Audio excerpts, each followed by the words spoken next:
dari Hungaria datang kepada Kaisar Konstantinopel. Kaisar, saya punya senjata, mau bikin atau tidak? Al-Fatih langsung berdiri terus bilang gini, kamu bisa nggak membuat sebuah senjata yang bisa melontarkan proyektil sebesar ini? Ini sama dengan M kali A, impact sama dengan massa kali akselerasi. Kalau ada massa sebesar itu yang bisa dilemparkan, itu tembok nggak akan tahan. Orban orang senjata, tahu. Lalu dia bilang begini dalam catatannya, bukan katapult, lebih besar lagi. Jangan-jangan kamu pengen menaklukkan tembok Konstantinopel. Al-Fatih bilang, kalau iya kenapa? Ini dicatat ini percakapan mereka. Pasukan armada laut itu seluruh pasukan Islam itu menyamai seluruh gabungan pasukan Eropa. Horor. Karena waktu itu pasukan Eropa yang paling punya kekuatan laut adalah Venezia sama Genoa. Belum ada Italia. Venezia, Genoa kan masing-masing kan satu kayak despot gitu pokoknya. Jadi kayak kota-kota tersendiri. Ada kompas belum ya? Sudah ada kompas zaman itu. Betul. Nah, jadi ketika kemudian 400 kapal ini dibuat oleh Muhammad Al-Fatih mengepung Konstantinopel dari Laut Marmara, ini kapalnya masih kecil-kecil, masih sekitar 30 sampai 38 row, 2 lapis. Makanya namanya bireme. Bireme itu ada 2 row, semua gayung. Bisa masuk sungai karena dia sistemnya gayung. 4 April 1453. Istirahat pada tanggal 5 April 1453 dan pada tanggal 6 Aksyamsuddin bilang mulai penyerangan. Kenapa? Nah, kenapa tahu pada tanggal 6? Dan kaum muslimin dari dulu selalu memulai hal-hal penting pada hari Jumat. Karena itu adalah awalnya hari. Jadi kita, gitu. Betul, kayak Seninnya kita. Ini Jumat. Penghulu daripada para hari itu hari Jumat. Paling bagus itu hari Jumat. Dan kenapa hari Jumat? Dan dimulai setelah matahari tergelincir. Kenapa? Karena pada saat sholat Jumat semua muslim mendoakan pasukan di garis depan. 6 April 1453 pagi-pagi dikasih seperti sabda Rasulullah, sebelum kamu kemudian untuk membebaskan satu negeri, maka tawarkan mereka untuk masuk Islam. Kalau tidak mau, tawarkan mereka untuk membayar jizyah. Kalau mereka tidak mau, maka perangilah orang-orang yang memerangi kalian. Karena kalian bukan untuk memerangi orang, bukan untuk memerangi manusia, tapi memerangi kezoliman untuk menyebarkan agama. Ditawarkan sama Muhammad Al-Fatih. Mau yang mana? Serahkan kota kepada kami, bayar jizyah. Kemudian tergelincir matahari, Al-Fatih kumpulkan pasukan di situ 1,5 kilometer daripada tembok kota, cukup jauh untuk bisa dipanah karena jarak panah waktu itu cuma 1,5 kilometer, nggak ada orang bisa lebih daripada 1,5 kilometer, jauh sekali.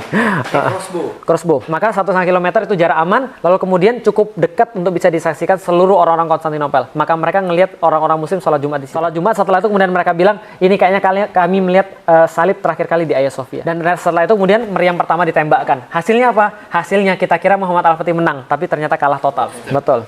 Nah, kemudian setelah itu dikumpulkan para perwira tinggi, Al-Fatih bilang, kita pulang atau kita lanjut? Semua nggak ada yang ngomong karena Al-Fatih ini 21 tahun temperamental.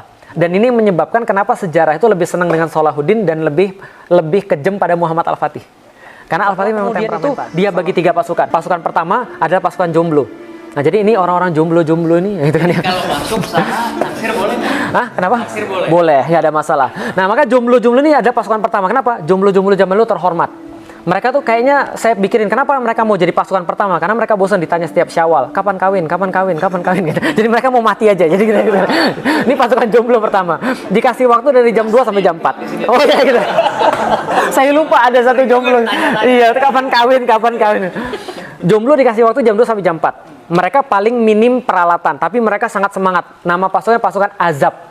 Bukan Azab, bukan. Azab itu artinya jomblo. Orang-orang yang belum nikah. Jadi pasukan Azab di 2 jam 4. Jam 4 ditarik mundur. Jam 4 dikeluarkan pasukan reguler, pasukan Sipahi, pasukan bersenjata berat tapi kemudian pasukan reguler. Jam 4 sampai jam 6 Sipahi ditarik.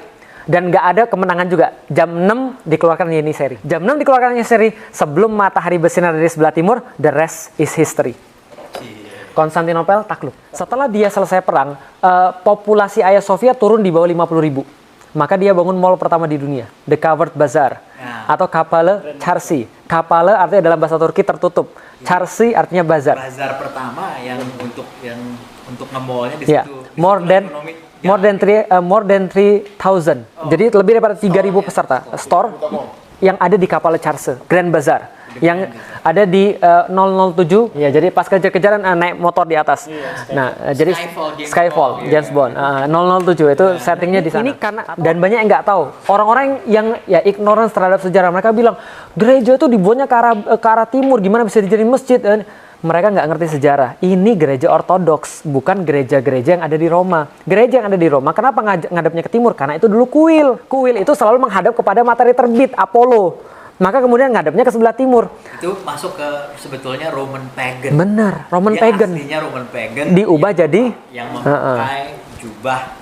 Betul, diubah jadi gereja. Nah, sedangkan Hagia Sophia ini ortodoks. Paganism. Betul. Nah, ini ortodoks. Ortodoks ini ngarahnya kemana? Yerusalem, Mas. Maka ketika mau diarahkan ke Ka'bah, tinggal diubah 9 derajat doang. Ini yang diambil sama sama Rusia Ortodoks. Identitas agama Betul. diambil Ortodoks Kristen. Setelah Bizantium jatuh, Rusia mewarisi Ortodoks.